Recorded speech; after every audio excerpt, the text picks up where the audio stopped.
Plus d'une trentaine de jeunes entrepreneurs ont été formés aux bonnes pratiques de l'exportation des produits de la région du Poro, tels que le beurre de karité, la mangue, les produits de l'élevage et bien d'autres. Cette formation, tenue le 11 août dernier à l'hôtel La Rose Blanche à Korogo, a été initiée par le CNZLECAF, l'organe national qui sert d'interface entre la Côte d'Ivoire et le secrétariat de la zone de libre-échange continentale africaine. On se rend compte que le secteur de l'entrepreneuriat, il est beaucoup basé sur l'informel. Donc un des problèmes majeurs, surtout des femmes et des jeunes, c'est vraiment l'information, la formation, la connaissance, l'appui managérial. Parce que c'est vraiment important de savoir tenir une comptabilité avant même de parler de financement. Parce que si vous savez comment monter un business plan, le financement n'est plus un problème. Parce que vous avez un bon business plan, vous pouvez avoir un financement avec la banque, vous savez qu'est-ce qu'il faut mettre dedans. Moi, je pense qu'il faut aller à la base et vraiment former les entrepreneurs, les femmes et les jeunes sur les techniques managériales, sur les procédures, sur la documentation, sur la recherche, parce que ça aussi c'est très important.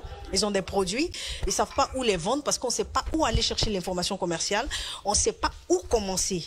Cet atelier vise à présenter le contenu, les outils opérationnels et les implications de ces structures afin de favoriser une meilleure compréhension et interaction efficace avec ces outils. La 4e adjointe au maire de Korogo et président de la mutuelle de développement du Poro, à l'instar des participants à cette initiative, en salue l'effectivité.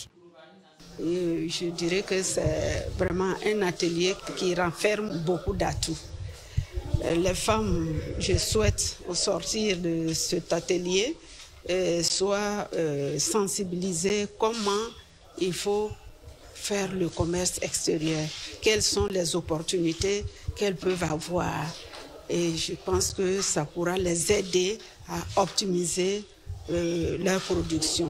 Sinon, à l'étape traditionnelle, j'avoue qu'il y a beaucoup d'éléments qui leur échappent. La formation est la bienvenue parce que plein d'entre nous, on est là, on va au champ, nous sommes des producteurs, mais on ne sait pas comment prendre nos produits pour aller dans un autre pays.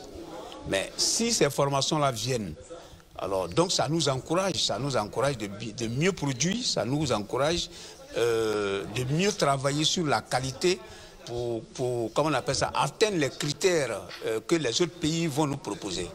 Il faut signaler que la mise en œuvre de la zone de libre-échange continentale africaine est entrée en sa phase opérationnelle depuis le 1er janvier 2021 avec le démarrage effectif des échanges commerciaux.